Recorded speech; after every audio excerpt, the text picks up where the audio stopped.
হাট জেলার পাটগ্রাম উপজেলায় সরকার কর্তৃক অনুমোদিত পাথর ও বালুর সাইটগুলো থেকে যে গাড়িগুলো দিয়ে পাথর বালি দেশের বিভিন্ন প্রান্তে যায় সেই গাড়িগুলো থামিয়ে গাড়ি প্রতি 500 থেকে 1000 টাকা পর্যন্ত চাঁদাবাজি করা হয়। নিয়মিত লক্ষ টাকা চাঁদাবাজির নামে লুটপাট করা হয়।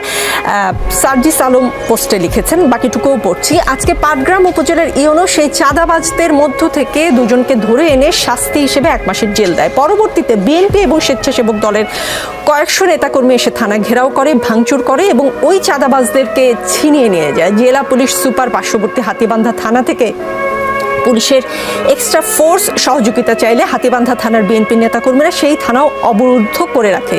এভাবে বিএনপি নেতাকর্মীরা যদি মাঠ পর্যায়ে ক্ষমতার অপব্যবহার করে চাঁদাবাজি লুটপাট শুরু করে কিংবা চাঁদাবাজদের প্রোটেক্ট করে, তাহলে দেশের সংস্কার হবে কিভাবে?